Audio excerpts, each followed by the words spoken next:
Ja, einen wunderschönen guten Abend. Zunächst mal an Ece Temelkuran. Wir heißen Sie ganz herzlich in Heidelberg willkommen mit einem Applaus. This is a warm welcome to Ece Temelkuran. Thank you. Thank you for coming. Thank you for having me. Ich freue mich sehr, dass Sie gekommen sind, diesen für mich sehr besonderen Abend hier zu erleben und auch eine besondere Autorin. Und wir haben ja gesagt, es wird ein Abend in englischer Sprache. Deswegen steige ich jetzt ins Englische, damit sie mich nicht so staunend ansieht. So, yeah, we'll switch to English now, so you will be part of the party. And yeah, we're very happy to have you here, to have you present an extraordinary book, which is not something I think, but people like Margaret Atwood think, who gave you a wonderful blurb saying that this is essential reading. And after having read this book, I really understand why it is. And I hope we will make you understand why this is a very important book for today's times and today's movements. Ece Temelkuran. So maybe some of you of our audience know things about you, but I would like to hear a few things about how you became Ece Temelkuran that we know about. So you first started off as a very successful columnist. There's been tons of things like you were one of the most read political columnists in Turkey. You are one of the most influential people on social media. Just to give you a number, she has 2.7 million followers on Twitter, which is not a little number. So there's a huge audience that follows your thinking, your doing, your writing, and your particular way of putting things into words. So you were so successful, and tell us what happened then. Well, I don't feel successful to start with. I have been fired for 2 times from the papers that I work for political reasons, obviously. And I'm not living in my country, so it doesn't feel a great success, to tell you the truth. But when you ask me how I started off, I'm thinking of my age. Like when I was 8 years old, in fact, I started off then when I learned how to write, in fact. So I think writing comes before you learn how to write. It's about seeing things. It's about the way you see things differently than the other people. And then on, I was 16 when I published my first article. And when I started journalism, I was 19. And I always loved to say that I started as a doormat. Nobody was saying hello, nobody was taking me seriously. And to be taken seriously, I was dressing up like an old woman when I was 19. Probably I looked ridiculous then, but yeah, that's how I started journalism, as a reporter, as a writer, and so on. And then, yeah, columns started happening. I was so young. I was 27 when I started writing political columns. And one time, one of the ministers in 1990s, I think, beginning of 2000s, he saw me in real life and he said, don't go out too much because everybody thinks you're a, mature woman. You look like a kid. So this is how young I was when I started. So yeah, after several years, I felt a little bit like a real person, let's say. But you said it's more about seeing. So who encouraged you to see? Oh, yeah, my mother. She's a painter. And I had a funny childhood, in fact. She was painting during the night. And I had my first typewriter from my father, an Olympia, when I was 13. So I was writing. She was painting, and we were showing our work to each other. And I really thought that everybody lives like that. Everybody's writing, doing music, talking about cinema, and so on. We weren't a wealthy family. We were, typical middle-class family. My father is a lawyer. But I really thought that everybody's reading books. And, this is the way, and writing them as well. So I was 8, I think, when I said for the first time, I'm going to be a writer. And it wasn't an ambition, but rather, telling a fact. This is what's supposed to happen. So it happened eventually. You recognize yourself as a writer, and additionally to writing novels, you started to writing columns, you started writing novels. But I want to go back to your column work because there was one thing you did as a journalist. You said you were fired twice. And there was, tell us of one of the two times you were fired. Tell us one story why you were fired. Okay, let me tell you the last one. That's the most, funny one. It lasts quite short. It was 2012. I was in Tunisia. In fact, I was writing a novel called Women Who Blow on Nuts. Actually, it is a different title in German. Was nützt mir die Revolution, wenn ich nicht tanzen kann? Applause. Yeah, thank you. So I was writing that novel in Tunisia. So I wrote these two columns. There was a massacre on the Iraqi-Turkish border. The army, accidentally killed a dozen of kids, thinking that they were terrorists, whereas they were actually cigarette smugglers. And at the time, our then Prime Minister, Mr. Erdogan, did not want anyone to write about it. And I was a smart person in media who wrote about it, one of the very few people who wrote about it. So I just got this telephone call from my editor-in-chief. It lasted, this much. Hi, Ece. Hi. Yeah. Okay. Thank you.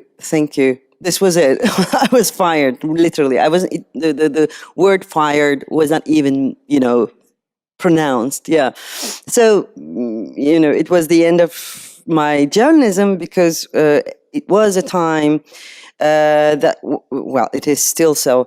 It was a time when you were fired because of political reasons. That means that you're stigmatized as a persona non grata and you're not getting any job anywhere anymore. So then on, I started only writing books and writing in English for other international media outlets. So this was in which year? 2012. 2012. So in 2012, you lost your job in a very short conversation, as you just said. And still you start the book with another year that you call the year you lost your country. And with another event, I think everybody here in the room has followed, very interested in the media. It was the day of July 15th, 2016. It is the opening of a book that I find very literary, very well written, very sensitive in the way you handle art, where we can see that there's both a political columnist and a novelist at work. Can you tell us, without reading this passage, what happened that night, not only to Turkey, but also to you? This is the night of the attempted military coup, 2016, 15th of July. Actually, in tragedies in my country, do not come alone. They're always accompanied by absurd humor, absurd comedy, so to speak. It's a tragically comic things. And that was a night of tragic comedy, sort of. It was very tragic, though. So everything started in a very absurd way. I was watching the TV, it's prime time, and then there are a dozen of soldiers on Bosphorus Bridge. They are cutting the traffic, and they're shouting, "This is not a drill, go home, this is a coup." And people like, what coup? Like a dozen of soldiers? And then I called my boyfriend. I said, "There's a coup happening, come back home." And he laughed at me, like, what coup? This is not a coup, this is just a funny thing. And, after half an hour, still these absurd footages going around. There is a rumor that there is a military coup. But actually, we are very experienced about military coups in Turkey. In my lifetime, I have already seen 2 coups. And, it's like that in Turkey. So we know how these things happen. They first take the media, and then they take the politicians under custody. So there's a lack of communication to start with. But this was a frenzy of communication. Every minister was on the screen, people were talking about it, and people were making jokes about it actually on social media for hours, for a few hours, I think. People kept joking about it because nobody really believed what's happening. And then on, when you start hearing the fighter jets passing, everything was, nothing was funny after that. To start with, nobody was joking after the fighter jets in Istanbul and in Ankara started, flying over the cities. Fighter jets make the sound when they go with, this extreme speed. Something happens when they surpass the speed of the sound. It sounds like, something is exploding. So I thought for several times that they are bombarding Istanbul. And then, it's so funny because you're learning real-time war terminology on social media. We learned that it is not actually bomb explosion. It's actually because fighter jets speed and so on. And then they started bombarding the parliament. That made me really, that froze my, blood because it reminded me of Reichstag and, all that horrible things. But then, you look at parliament being bombarded. It is tragic. It is incredible.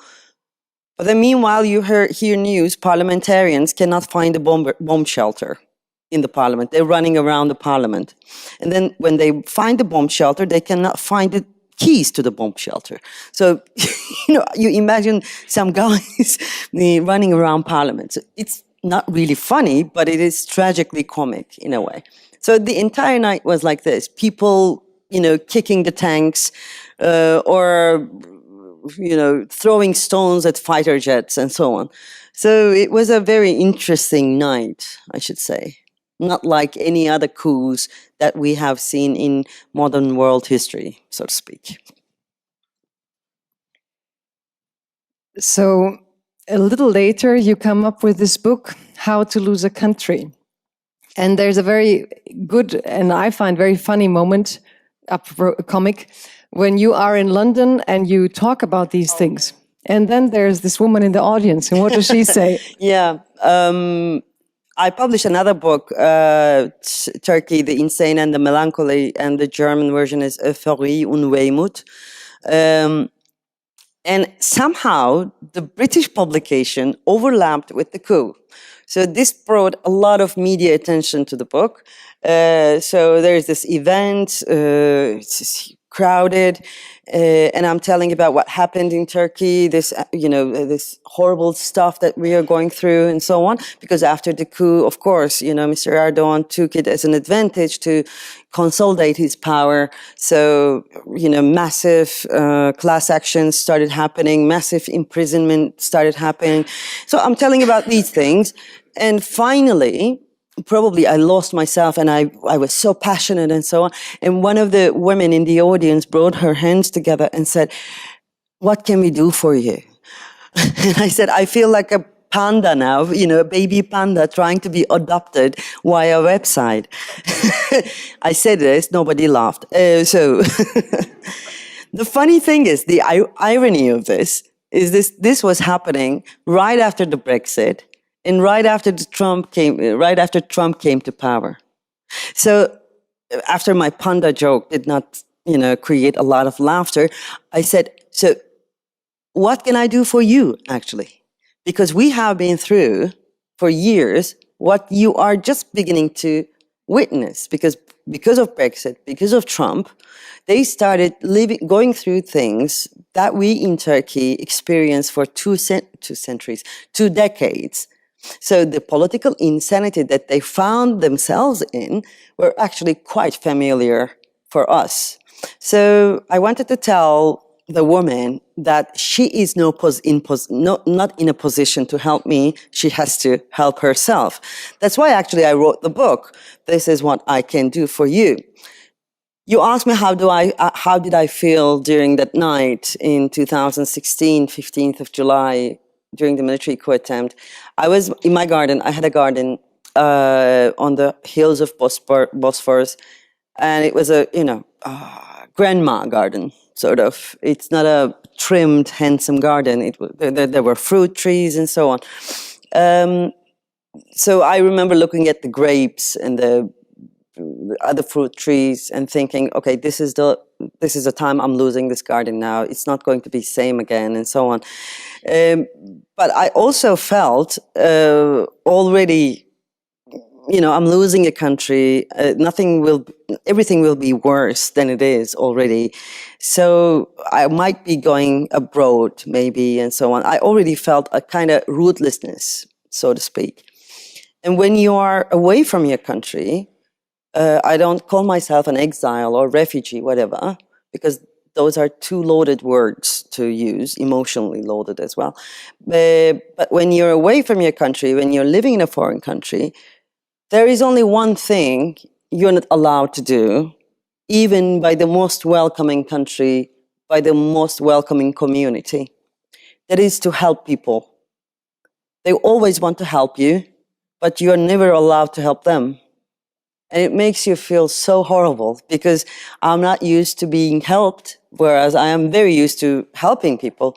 So this is why partly I wrote this book. And there's a little bit of, trying to protect my dignity as well.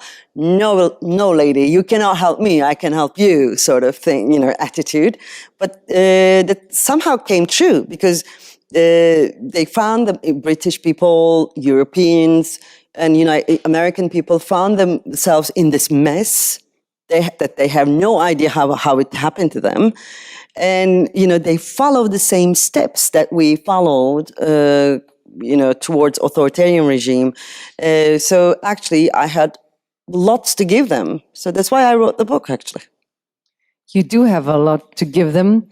But before we do, I will dig into one thing that I really enjoyed when you talk about. It's when you said the moment of dignity and that you don't want to be helped. And I saw an interview where you said you don't come from a culture where you speak about your own weaknesses. You don't come from a luxury word where, so you had a real problem using a word that many Western luxury people like to use. Can you come out? Do you know what I'm talking about? Yeah, trauma. No. What is that? Heartbroken. Being heartbroken. Yeah. Being Oh, yeah.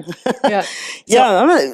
It is because, especially when you're writing politics, and when I write novels, but people mostly know me through my political writing. And when you're a woman, especially when you're a young woman, you don't talk about your heart your heart being broken or anything, because it's mainly a male environment, politics and journalism. So you try to be tough, and sometimes tougher than men are. So you don't talk about these things. Also, trauma is another word. Europeans or especially Americans use this word a lot. I'm traumatized. People would make fun of you when you say that in Turkey. Because every day is a trauma and nobody wants to hear about your trauma. So there's a trauma competition in the West. Oh my God, big time. Who had the worst day? Well, you came up with this wonderful thing, like, how can you help us? And I think you did a great job in this. Thank you. Helping us, because when I read this, there were so many moments where I felt, wow, this is what we are going through, and I hope we're not going to go through this. Oh, yeah. So, Ece Temelkuran wrote and analyzed, you have 7 steps into dictatorship. And you're going to present them yourself, but I will pick 1 or 2 interesting aspects of every chapter, because she has done so much analysis and the book is quite big and there's so many interesting things. And I have tried to pick 1 or 2 aspects in each chapter that could be interesting for us in Germany to talk about, whereas we have nothing to do with this, as you know. Yeah, because they always say that. The countries in the West never like to have to do anything with authoritarian regimes. And there is a lot to talk about for us as well. And I think there's a lot to learn for us as well.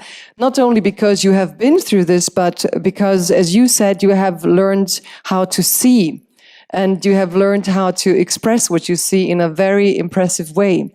So let's start with number one. Which is your number one thing? We have 7 steps, and if we manage, we're going to try to be finished by 9. If we're going to be fast, we're going to finish all 7. If not, you'll have to read the rest. But we're going to start with number one. Which is number one? Create a movement, because party is over. This is the first thing that they do. These are not only 7 steps, but also they are global common patterns of right-wing populism in every country. The book is not about Turkey. The book is about every country that is facing right-wing populism. So, yes, we learned how it happened in Turkey, but, the funny part or interesting part of the story is that I saw same things happening in Germany, in France, in Britain, obviously, United States, obviously. And I'm not even counting Poland, Hungary, and so on. Creating a movement is such a nice thing, because even the word movement, energizes it's mentally energizing, because party, it's so 19th century. It is so bulky. It is so old. It's not working, and so on. So they don't form a party. They don't establish a party, but they create a movement. And it applies to 21st century communication tools as well, because 21st century communication tools allows you to be connected without becoming a member. So you are loosely connected to something. So movements are very efficient, and they're working very well, in fact, with the right-wing populist ideals today. And I have to say something. When I said 7 steps from democracy to dictatorship, we all know how democracy looks like, more or less. But we shouldn't imagine dictatorship like Second World War Germany or something. We shouldn't think about uniforms and sulking faces and, well-formed institutions and networks.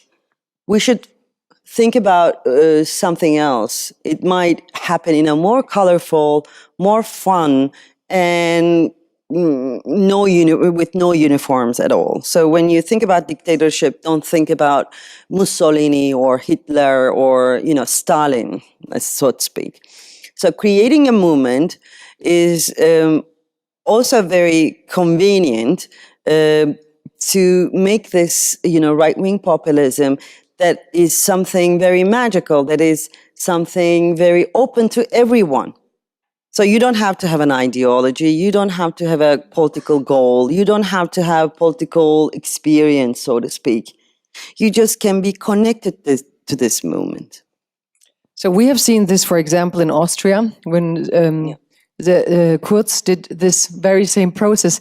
But there's 2 things I would like to know. And one is, Macron has also created a movement, but one would not label it right-wing. How do we differentiate between the modern progressive movements and like Fridays for Future? And how do we really differentiate? Because some even say that the progressive movements are fascist. We come to that later. But what's like the marker?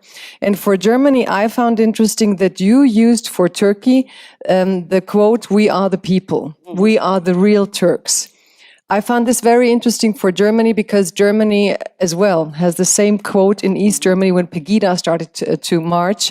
They said, "We are the people," which they were co-opting a quote of liberty fighters in the past.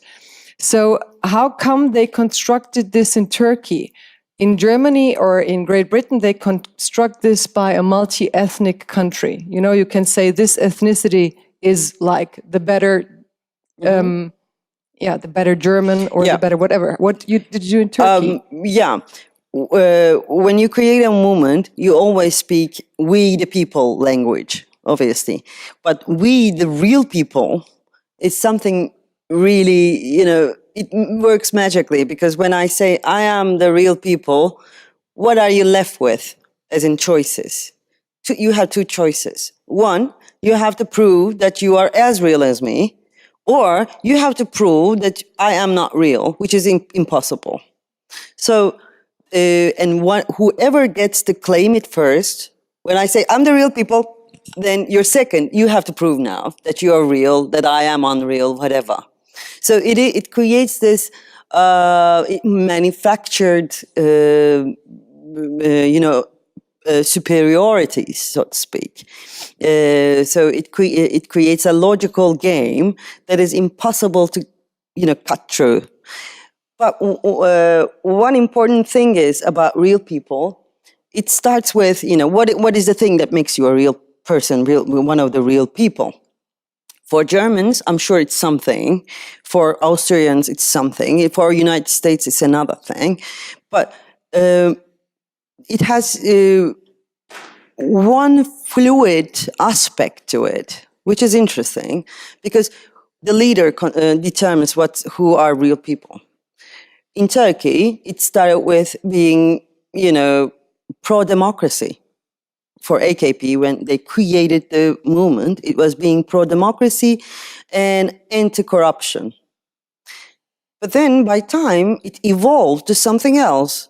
It became more Sunni, Turk, conservative. No. And then it evolved again. It constantly evolves what real people is. And at the end, it all boils down to obedience.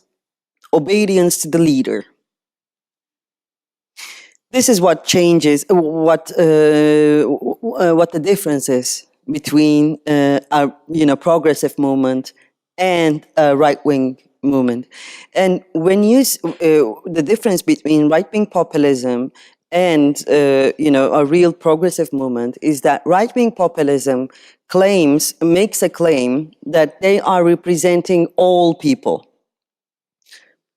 And when you say all people, you're a majoritarian, on that majoritarian position already.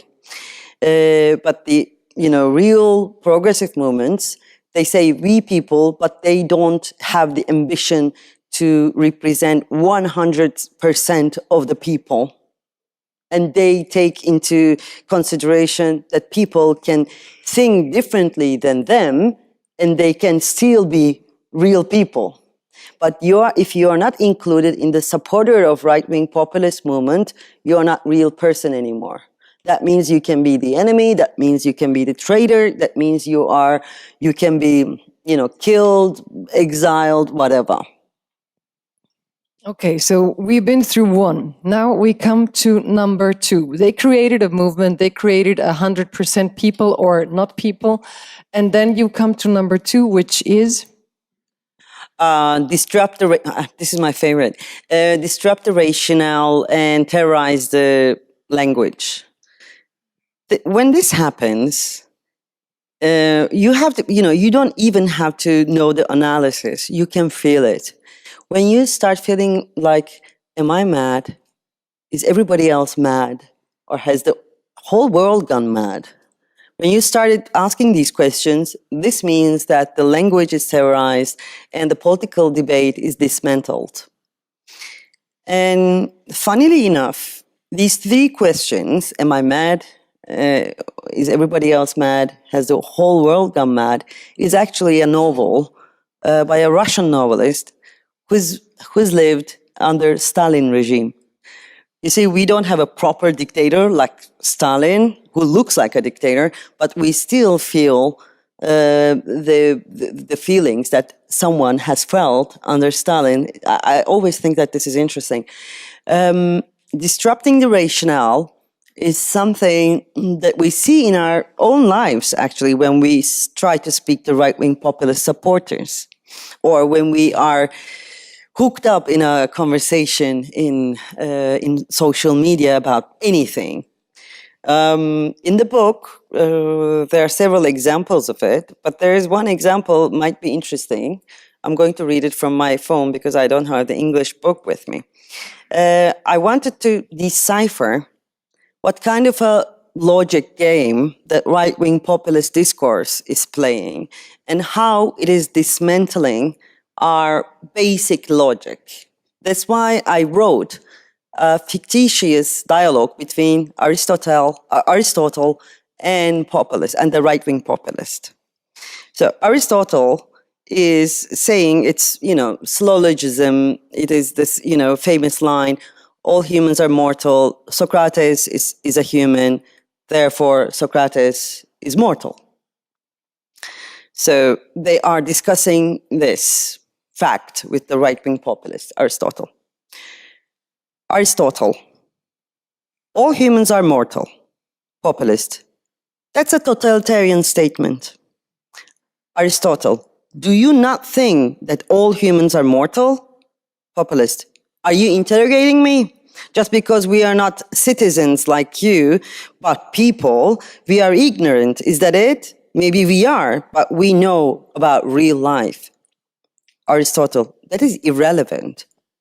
Populist, of course it's irrelevant to you. For years, you and your kind have ruled this place, saying the people are irrelevant. Please answer my question.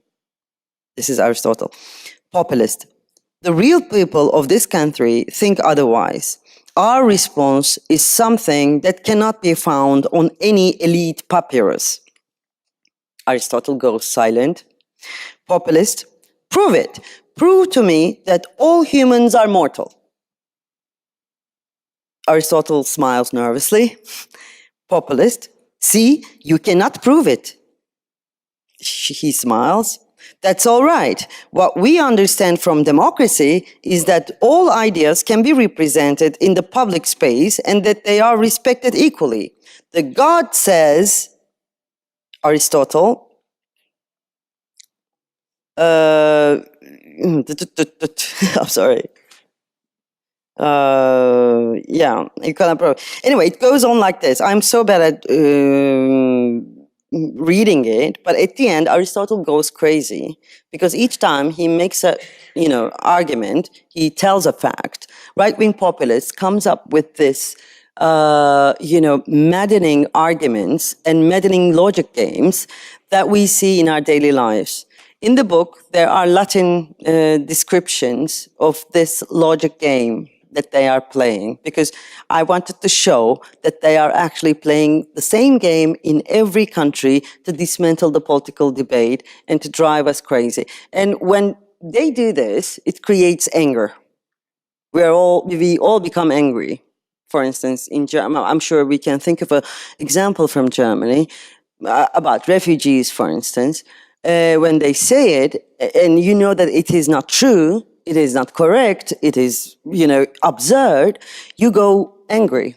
And then when you go angry, you forget the fact that they are playing a logical game and you start talking about your emotions, your anger, your outrage. And then you start not talking logically as well. So this is how this terror starts, and then it becomes a loop of anger, hostility, and so on and so forth. You call it an infantile political language. I'd like to hear a little more about that, and that you see it represented by the leaders. Like, it's not only happening in an everyday conversation, but there's like this infantile language creeping from top from the leaders down to bottom. So could you describe a little more about, for example, we all know him very well, Trump's infantile language, and what the strategy behind this might be? It's so easy for Trump to talk. You have to know two words, great and tremendous. So he has a very limited vocabulary, and it is very good. The simplicity is always good for the masses. They feel they are, clever when they understand it. But I think there are many books right now about right-wing populism, and I'm sure there are many books written in German as well. One of the things most books do not have is that they take right-wing populism, that what we are going through right now, as if it happened like a few years ago. They describe right-wing populism as if something happened to Earth, like a natural disaster. All of a sudden, a star hit the Earth coming from outer space. They lack the criticism and analysis of capitalism and how capitalism reshaped our understanding of democracy in last several decades. The infantilization is not something that Trump or Boris Johnson or Nigel Farage in Britain brought to our planet. It was there since Ronald Reagan. It was there since Margaret Thatcher. When Margaret Thatcher said in 1980s that there is no alternative, and when that motto was echoed on the other side of the Atlantic by the old cowboy Ronald Reagan, we all started, gradually, we became infantilized, so to speak, since there is no alternative. So since capitalism is the best thing that can happen to humanity, why do we have to think anyway? Why do we have to, debate anything anyway? Also, accordingly, there was this new understanding, new zeitgeist, so to speak, saying that politics is corrupt. Politics is contaminating. Politics is boring anyway. It makes you boring to be interested in politics. And now, thanks to these guys, Trump and his ilk, we are now becoming more and more interested in politics, and also because of climate change for the new generation. And that infantilization has created these infantile masses, politically infantile masses, so to speak. And now we are seeing the extreme examples of this process. Trump is one of them, but in every country there is a figure like that. For Ukraine, for instance, they literally elected a comedian as a president. So this is infantile. This is like being completely, this is complete lack of seriousness and so on. But we have to see it as a process, not as if something Trump brought to United States or, Nigel Farage brought to Britain or AfD brought to Deutschland, I was going to say, Germany. Which brings us to your third point, almost, which you want to tell us. Number 3 is we had create a movement, disrupt rational and terrorize language, and 3 is remove the shame. I think this chapter is the one that is closest to my heart because people talk about politics, and we really talk a lot about political decay that we are experiencing, but actually behind it, I do think that there is a moral problem, a problem of morality. And we are angry with, several stuff. For instance, there are now people going crazy on social media saying that the world is flat. And now you are supposed to, prove them that the world is round. So what do? When I say to you, the world is flat, what do? You show me a picture of the world, huh? You see? There's this picture of the planet and it is round. And then he says, but you made it up. It's a Photoshop.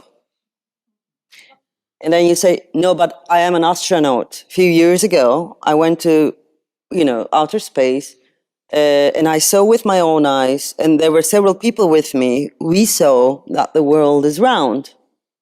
And then he goes, you know what? I choose to believe otherwise. So what is the problem here? Problem is a stupid guy and you alone and in this meaningless conversation from one perspective. But from another perspective, there is a serious philosophical question. Why seeing is more valid than believing? Yeah? So how are you going to prove why seeing is more valid than believing? So behind all the political mess that we are going through, there is a serious philosophical problem, also a moral problem.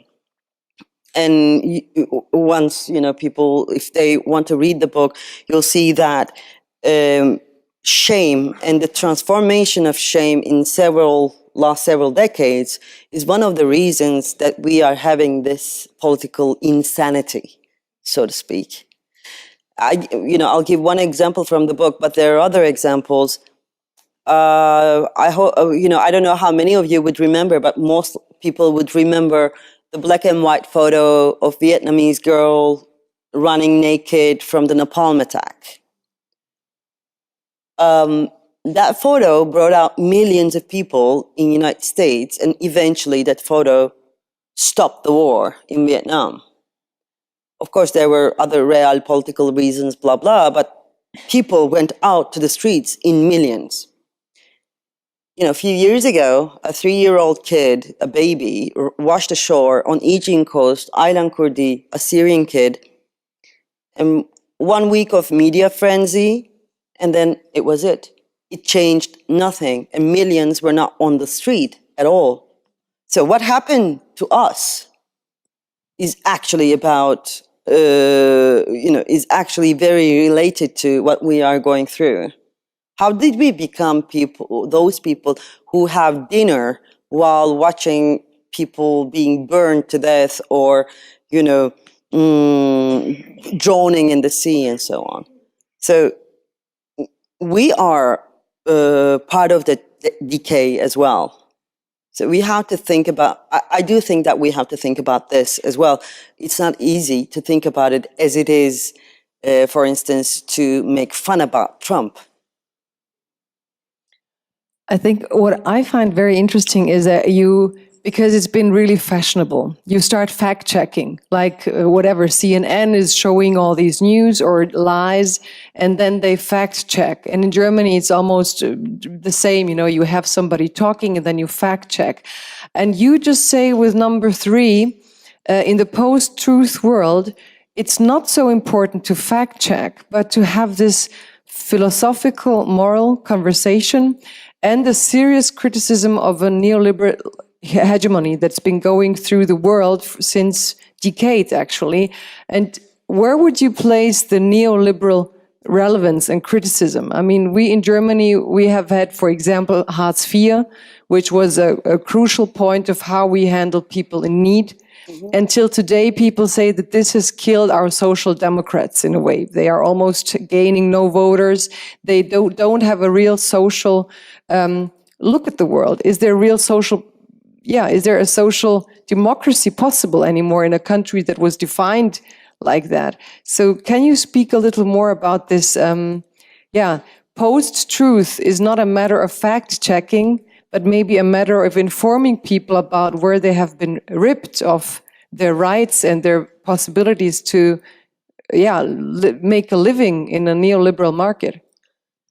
I was in New York. I was in New York Times. I was talking with the editors, and I said, how many millions did you put into this fact-checking thing? Because they're big on fact-checking, Americans. They go crazy. And, they really think that they can beat the post-truth age by fact-checking every funny thing that, Trump or his supporters say. This comes from apolitical thinking. Truth has never been apolitical. Facts are also political. So if truth is political, and today, if truth today is determined by those that oppress the people who do not like them, who are not like them, that means that truth is determined by the wrong political powers. Post-truth is not a new invention to start with. In 2016, I think, Oxford Dictionary made it the word of the year. It was way before that, the first time post-truth was mentioned. It's in the book, the story of the word post-truth. It was 1991. So it started actually the numbness that neoliberal values created in people. And it started with understanding of truth as an open buffet. You can choose anything you want as long as you have McDonald's in your country. When there was this motto once, those countries who have McDonald's, they wouldn't confront each other. So neoliberalism, capitalism was this binding value of all the differences, and then accept, challenging that you can challenge anything and you can have other identities, other truths, you can believe in anything you want and so on. So the freedom was degraded to freedom of consumerism and freedom of choosing your belief, choosing your truth. So when you look at it like that, it is only natural that some of us would want to believe that the world is flat. And if they are many, that changes the truth, because political power determines the truth. And if they have political power, the world one day might become officially flat. And then you would feel really alone, thinking that, the world is round. Then we are in a process already. So immorality is hot in the post-truth world. And we go to number 4, where you say, dismantle. Yeah, this is not the most exciting thing, because, okay, it is, fourth step is just dismantle the judicial and political mechanisms. And when they are dismantled, I bet many of the people here would say, well, there was no democracy anyway. Well, there was no justice anyway. So what if it is completely, removed? The justice system in Germany was corrupt anyway. Or let's say the political mechanism was not really, functioning anyway. The cynicism that we all have up to a certain point actually is very much helping the final destruction of the political institutions and the judicial institutions that hardly hold themselves together. It is only natural that we are going through this. It's not right-wing populists or, authoritarian figures came to political stage and all of a sudden these democratic institutions are falling apart. They were already falling apart. That's why we see these guys. And there are millions and millions of supporters. One of the reasons that they are falling apart is there are several other reasons, but one of the reasons that's most current, I think, and I told a little bit about that in the book as well, the incompatibility of 21st century communication tools with the 20th century political institutions. We have these iPhones, we can do whatever we want with these things, but we cannot do anything about our democracy with our iPhones. I'm sure you have one of these competitions on TV, like Germany Got Talent or something. Is there such a thing? Yeah, there is a lot of these. Yeah, whatever. You can always vote for that, your guy, your candidate with your iPhone, but you cannot do with your iPhone anything for your parliament. So everybody wants to do something with this for democracy, but we cannot still. Those democratic institutions are not yet evolved enough to accommodate 21st century communication tools. But then these communication tools are social media, I'm talking about social media, are not regulated as well either. There is no democracy on planet at the moment that is powerful enough to manage a company called Facebook, which now is today running democracies, affecting democratic choices, creating political realities, fake realities, and so on. So if your democratic institutions, either national or international, are not powerful enough to, leash a kid, Zuckerberg, then you cannot really believe in democracy or your institutions, can you? Or judicial institutions. It is only natural that you feel like, they cannot even handle this Zuckerberg kid. What are they talking about? So there is a problem, communication tools being integrated healthily integrated to 20th century democratic institutions.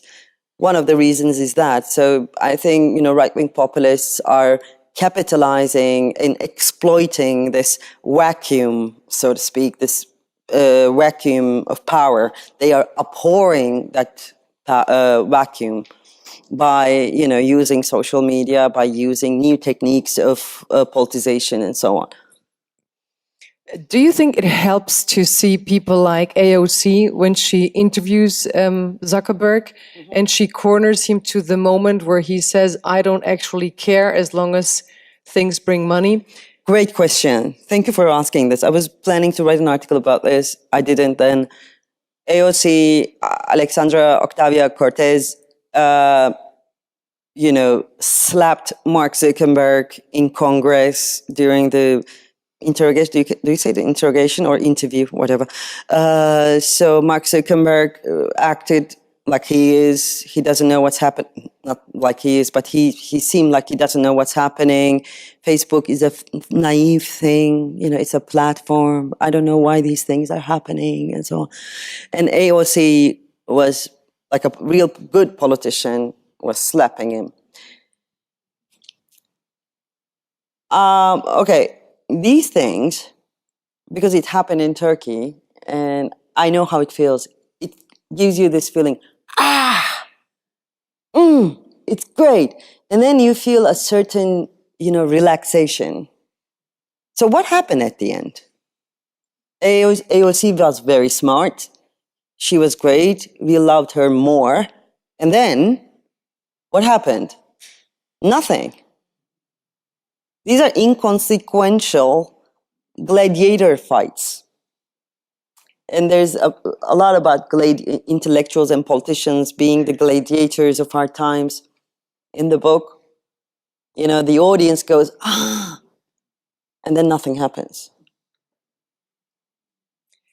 This is something that I really liked when you elaborate. I don't know in which stage we are in that moment, but you elaborate how, the people, the Democrats, actually want the intellectuals to do the fighting for them. Oh, yeah. Like what you said. And yeah, I this find is the gladiator thing. And I really think that's so fascinating because it comes up that one columnist fights with the other, and then she beat him, and it's as if everything was a rhetorical game. Yeah, especially when you're a woman, they put you with it was like that in Turkey, with a headscarf woman on screen, and you do the cat fight. And then the secularist part of the Turkey are supporting me, and AKP supporters support this headscarf. The columnist with a headscarf. It is so demeaning, diminishing or whatever. I'm like, it's so humiliating, in fact, for both of us, for everybody. But then they love to watch those fights. This is today's gladiator fight, this, political fights on TV. And as arena fights in ancient Greek, they serve nothing more than this, temporary relaxation of the audience.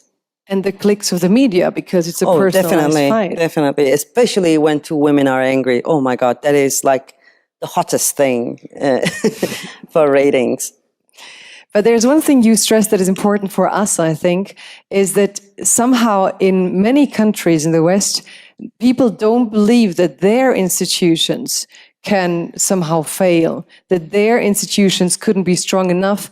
And I found it very strong when you said fascism has a creeping period.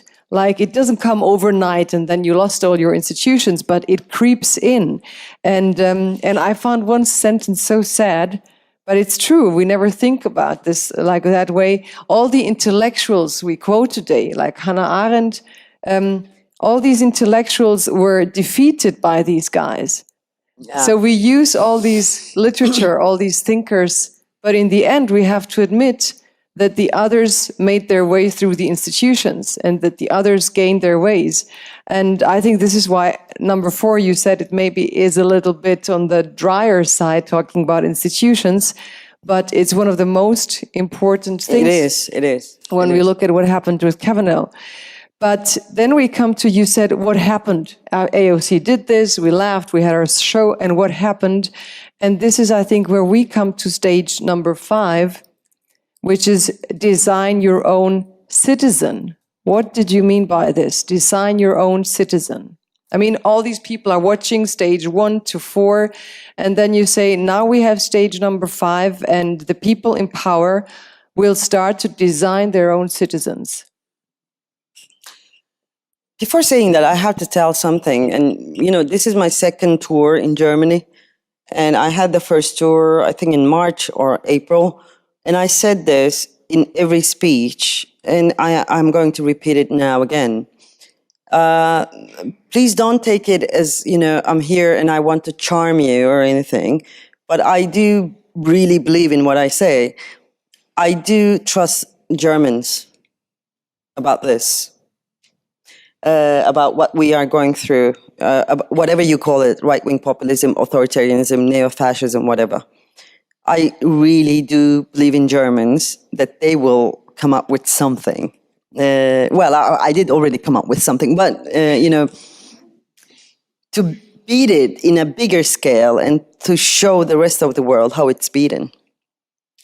And I say this from the bottom of my heart because since very young age, let's say 15, I am reading Germans, Hannah, Frankfurt School, and other German philosophers and so on, obviously Karl Marx.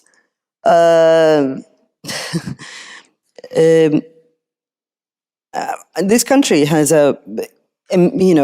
obviously an amazing tradition of philosophy. British do not have it, French has another thing, and so on. But this country knows how to look at things through logic and how to decipher the mess, the confusion, and so on. And I think I really trust Germans in this.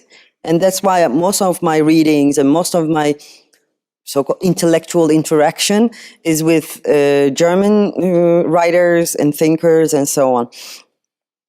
Designing your own citizen, that's the fifth common pattern in every right-wing populist movement all around the world. When they really gain power, this doesn't happen like day 2, and now we are designing our ideal citizen and everybody will look like it. But this happens after, many years, and they design their own ideal citizen. And when it happened in Turkey, obviously the ideal citizen did not look like me. So I become redundant, and millions of people became redundant. And it's a horrible feeling because it is your home, and simply it is this, your home, and your home does not want you anymore. You are not required, needed in your home anymore. It is a horrible, devastating emotion to experience that. It's really, emotionally very exhausting. Obviously, right-wing populists have a societal project. They do not necessarily have an ideology other than clinging into the power and keeping it in their hands and more power and more power. But they have a political attitude that finally uniforms the citizen. And that citizen in Turkey, for instance, now, Sunni, Turk, male, and great supporter, devoted supporter, religiously devoted supporter of Mr. Erdogan. This is the ideal citizen. If you are one way or another not fitting with this definition, out of the game, you're not needed, welcome to leave. These are not my words, these are Erdogan's words. You're welcome to leave, and you are not a citizen anymore, not even second class, you're not. You are a non-person, as George Orwell said once. You are a non-person. So this is, but of course I told a lot of stories from other countries in the book as well, but you can imagine the rest, I think, right now. But there was one thing that I also find very good, because you talk about are we all a subject of democracy, or are we an object of democracy? And there's a very everyday quote, maybe everyone has said, it's called, "Oh, I hate politics. I don't care about politics. Oh, I'm not so interested in politics." Why are you in this particular stage so critical with, "Oh, I hate politics," or "It's not my problem"? Because I hate politics, that sentence, that very sentence, is the most political statement that you can give. And it's a horrible political statement, saying that you are admitting the fact that you are not a human. I recently learned something, and I love this. Those of you who enjoy reading English, I recommend that book. It's coming out very soon. It's called People and the Power, 5 Lessons from Ancient Greece. And I learned from this book the word idiotes, idiot. You know what idiot is? It's coming from ancient Greek. It's so funny. It means a person who is not politically engaged.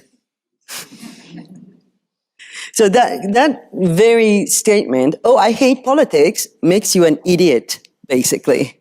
And it has been so since thousands of years. Yeah, because you say that dictators can then turn you into their object, and you are no longer the subject of democracy.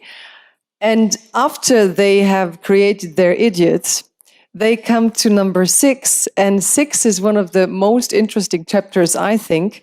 It talks about the role humor plays in this whole particular path. And it really made me think so much about this, because generally we think humor is a thing to save us, and humor is a sign of intelligence, and humor is a sign of not engaging into the other's hate. But Ece Temelkuran has found a very particular angle to look at the humor, which I think is a German tool as well. So can you talk about stage 6 and what is going on in there, and what's the laughter about? I'm sorry. This, pattern of right-wing populism might not work in France. They have a horrible sense of humor. They cannot even mock their own situation. They cannot even make fun of their own, right-wing populist leaders. Anyway, so, everybody, there is one misconception, and I understand how it is like that. It's easy to fall into that trap. People today think that if they make enough intelligent jokes about, the political figures that they hate, or if they get angry enough on social media, they are politically engaged. Unfortunately, emotions and expression of emotions are not politics. It's not political engagement. It is just decharging. It is just, letting it go and so on, venting off. And political humor, for obvious reasons, for understandable reasons, in fact, thought as a resistance tool, a tool for resistance. And it does function like that when there is a real political movement that supports it, as in Gezi uprising in 2013, as in Tahrir Square in Cairo, in Tunisia, and so on. It was amazing. I was there in Cairo and in Tunis, in Beirut, when things were happening. And it was amazing to see that exactly the same jokes were made.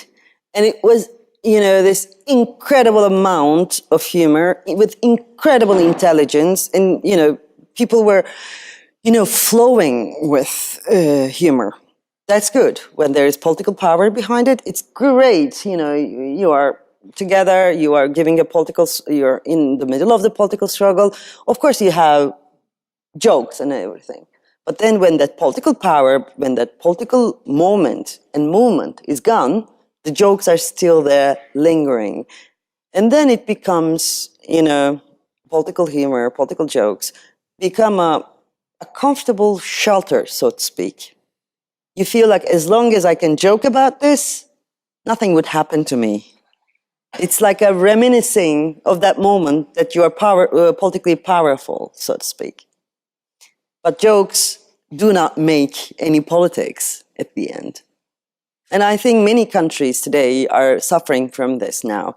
The amount of political humor that is, produced because of Trump, for instance, all that energy, I wish, was put into real political engagement. So you are very critical about, for example, AOC, and we celebrate her, and what happens? We make humor, we laugh, what happens? What is it that you think is something we can really do? What is the political engagement that you expect the people to take at the moment, at this current situation? I'm writing a new book.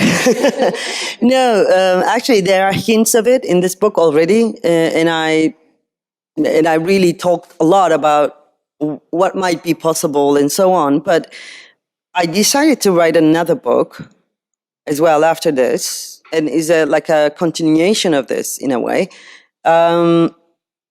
to how not to be in this position. But it's not about not losing the countries, but not losing the faith in humankind.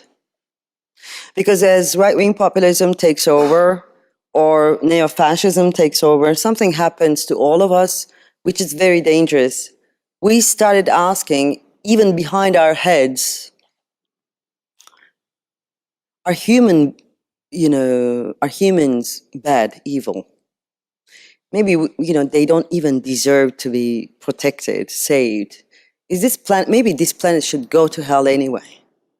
This, sooner or later, when you're in this political mess, this fatalist ideas or questions, let's say, come to you. And this is a very dangerous stage for humans, especially today, in today's world where, scientists are constantly calculating the end of this planet. When we real time see every evening that climate is changing, it's not going to happen like in 10 years, it's happening now. And people are dying in hundreds in Mediterranean Sea. And it's like as if everything is a mess and there's nothing to be done anymore. And then if there is even something to be done, does it worth it? I mean, does this humankind deserve to be saved? And this is a moral question. This is not a mathematical calculation, pros and cons, positives and negatives. This is a philosophical question. This is a moral question. So there are the beginnings of that moral issue in this book, especially in the third chapter that is very, very important to me, about shame and immorality. And I will have to expand on that to show, to humbly suggest a way out of this. Well, since you are engaging so much and putting so much effort into humankind, I think your answer might be that it's worth saving. But we come to number 7. And the title of number 7 in German, so we have some German tonight, it's Erschaffen Sie sich Ihr eigenes Land. It's create your own country. What is the last, stage number 7? What's going on there? It is the most tragic thing. Nowadays, it's theoretically I can go back to Turkey. There's no investigation on me, no nothing. But I prefer not to, because the unpredictability of the situation makes me obsess with the question, is something going to happen to me? And when you start thinking about that question, it becomes almost impossible to do anything. It becomes impossible to love, to write, to think, to I don't know, anything. So that is why I chose to be in another country, as if this was a choice. It was not really choosing something, but I prefer not to go to Turkey, and this is how I prefer to say it. But then now I'm looking, when I was writing the book, I was thinking, this is how they create their country, in fact. All the people that would only feel safe there are the ones who fit the designed ideal citizen, and if you're not one of them, the country becomes only composed of those citizens. And that is, okay, I'll tell the word, it's very heartbreaking. And millions of people in Turkey and outside Turkey now, because there is, massive brain drain, people are going out of the country, they're heartbroken. These are the things that you cannot keep the statistics of. How many people are heartbroken in Turkey, sort of. But, lately, in last 2 weeks, there were 2 families that committed suicide. Like, as a family, they committed suicide. Because of poverty, because of several other reasons, but mainly poverty. And because they felt alone, they felt helpless. Years ago, people in Turkey were talking about social explosion because of the inequality, because of the political insanity, and so on. But unfortunately, social explosions does not happen like bomb explosions. It doesn't go boof. It happens like this, people get heartbroken and silently retreat. And I think many people in Turkey are like that. Yeah, I heard a sigh there. I heard a sigh That's too. a heartbroken person. Ece, you speak, we have been through all the 7 stages, and I came up with a word in your interviews that I find very important for Germans as well. The very first sentence of our constitution is like, die Würde des Menschen is unantastbar. Like the dignity of a human being is something that cannot be touched. You speak very intensely about dignity and the role it plays for you.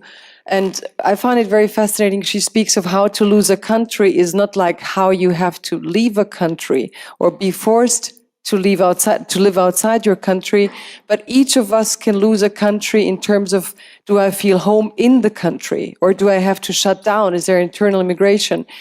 And I find it very moving. It's got to do with your moral and non-factual access, the way you talk about dignity. You've traveled the USA, you've traveled Ireland, Switzerland, you've traveled many countries with this book. How do you think people react to the suggestions you make? And do you think they understand that it's about dignity? And why do you think is dignity the core issue in this whole process? I have a diary. It's a black notebook. The pages are black. And I write with white ink. And in my black notebook today, I wrote something about yesterday's talk in Basel. And it's about this. So it's interesting you brought up. When I talk, sometimes apparently I perform well, accidentally probably. And there is a silence in the room, but it is a different kind of silence. You can touch it, and it is like, you have a word for that. You have an expression in German, people hanging in your lips, on your lips. Yeah, I don't know the German version. Hängen an den Lippen, yeah. Yeah, it is that kind of silence. And it only happens when I talk about dignity, actually. None of us are very enthusiastic about democracy at the moment. The word does not excite us. Who would die for democracy now? Nobody would die for democracy. But when I change that word for dignity, you wouldn't know maybe in this room, but every one of us would die for their dignity. At some point, there is a breaking point for everybody. You would, in your head, you could negotiate like, I can do this to survive this indignified thing. I can do that. And so, but then when it comes to real life, dignity is the thing. When it's touched, it explodes. And I think we are at that point in the world now, not only the lack of democracy, but also the savagery the banality and the horrors of the current dominant system is touching our dignity. Not only because we are affected, we are victimized by it, but also we are fed up by watching what happened to people on the screen constantly, and being obliged to feel nothing about it breaks our dignity. And I think nobody wants to take it anymore. This is kind of silence that I'm talking about. I would go to the last question just to bring your thinking more into the German realm. We talked about dignity, we talked about Europe and where we're going. So what do you think?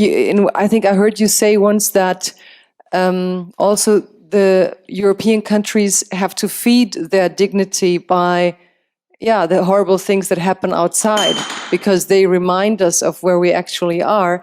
When you look at the partnership between Europe and Turkey, or particularly Germany and Turkey, we talked about the refugees, you know about the very difficult negotiations. Just so to have you talk about something German-Turkish while you are here, and let us participate on the way you analyze this. Do you think it's, how to handle such a difficult moment where we have like these ideals of dignity, and on the other hand, a country that you say is at stage 7, and we have to negotiate in whichever stage we're in about the dignity of other people? How do you look at this conflict? Actually, I just made this joke in Dublin for Britain, but I think that joke applies to Germany as well. Germany is also becoming a Middle Eastern country because Germans are also now waking up like we do in Turkey and getting on their phone saying, what the hell happened last night? That would embarrass me today. That is a very Middle Eastern question. That was a very Middle Eastern question until Trump came to power, until this refugee crisis, until Boris Johnson became the Prime Minister of Britain. But now we all know what vicarious shame feels like, secondhand shame, because of your leaders. Because a stupid guy, a stupid woman, whatever, makes a bargain over people with another stupid guy or a woman, and you just don't know anything about it, and then you wake up to it, and you have to suffer the shame of it. That is an unbearable thing.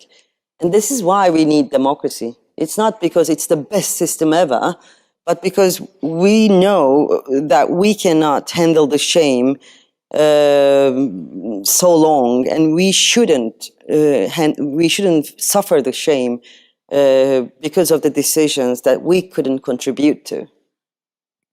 So do you think when we have the shame, when we skip the humor a little, that there is a chance to stop this process for whole of Europe? Of course there Europe is. is such a small entity compared to... People love calling me pessimist. I don't know why. It's just I'm telling the truth.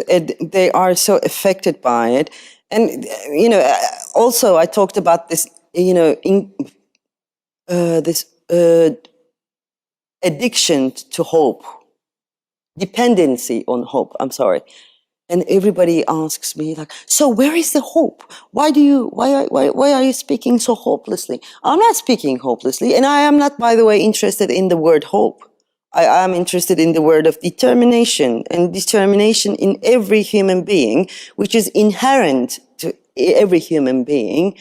And that determination is designed to create beauty in every sense. I do believe in this. I choose to believe in this. So I don't need hope.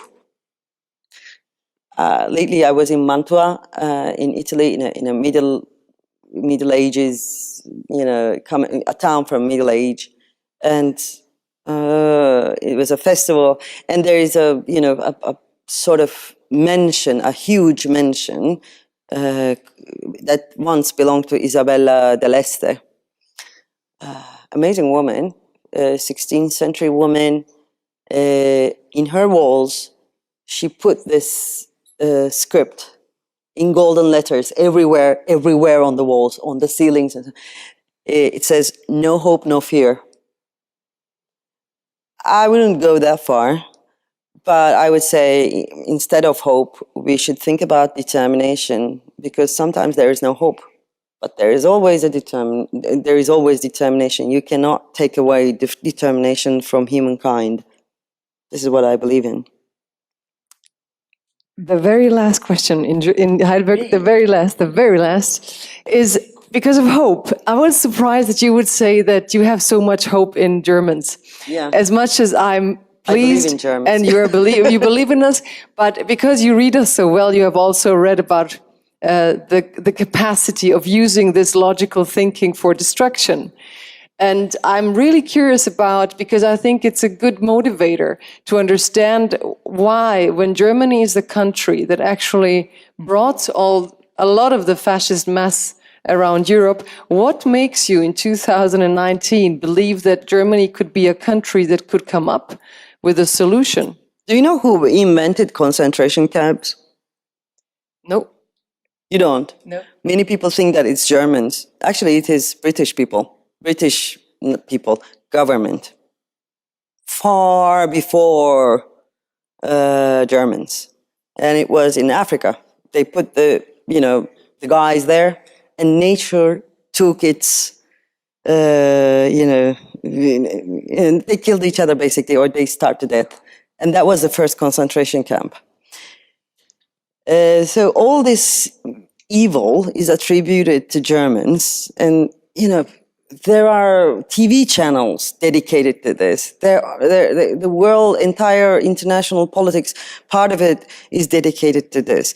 But when you look at it, Germans actually Germany is the only nation that is, talking about the past and feeling the shame of the past, and not being, they're not afraid. They have not been afraid. Okay, let's say they admitted what they did.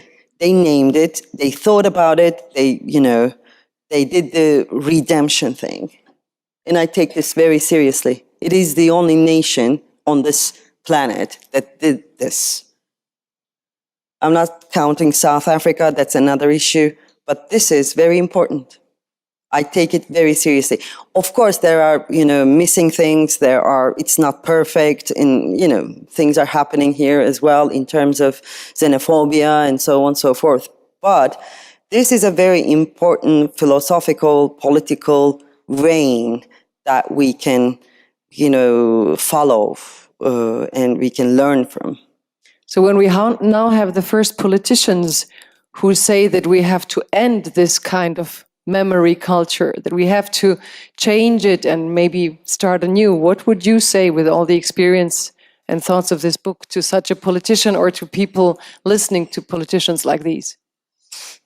Today, I told you, I came here from Mannheim with a taxi driver. Probably he's a little bit, what do you call them? Ordinary nationalist, let's say. But I loved what he said. He was showing me the road work. You see, nobody's working there. This road work was supposed to finish 6 months ago. It didn't finish. They're not working, and so on. And he was feeling embarrassed about this. And I said, oh, you have the Berlin airport thing as well. And he was like, oh my God, yes, it didn't. It's so embarrassing. And I said, you know what? Everything started with Volkswagen, Mercedes, that, cheating the people about the emissions and so on. And he literally went red. And I go, what is it to you? I'm like, you're not running the company. But I told him, you know what? The entire world believes in you, in this machinery stuff, the logic, this, mathematical thinking and so on. And you let down the entire world. And he was about to cry. And this huge... And I said, I'm joking. Don't take it so seriously. I'm coming from Turkey. I think politicians, should be aware that when people are embarrassed enough and when their dignity is touched, they can do anything. And today, we couldn't find a way for a better representation, and we are living through a crisis of representative democracy. All those, thousands of people in Hong Kong, in, Mexico, in, several other places in the world today, they are on the streets, they are doing politics, but their politics is not represented in the parliament. It's a horrible crisis, actually, we are going through. But at the end, they will find a way to represent themselves. Things will evolve. And politicians will not be the politicians that we know now. It will be different. Everything will be different. This is what I say. And we can make it better. We can make it better. Thank you, Ece Temelkuran. Thank you. And thank you for coming tonight. You were lovely. Thank you. Read the book. We're going to just get her a little dark wine for the hotel number. You're welcome.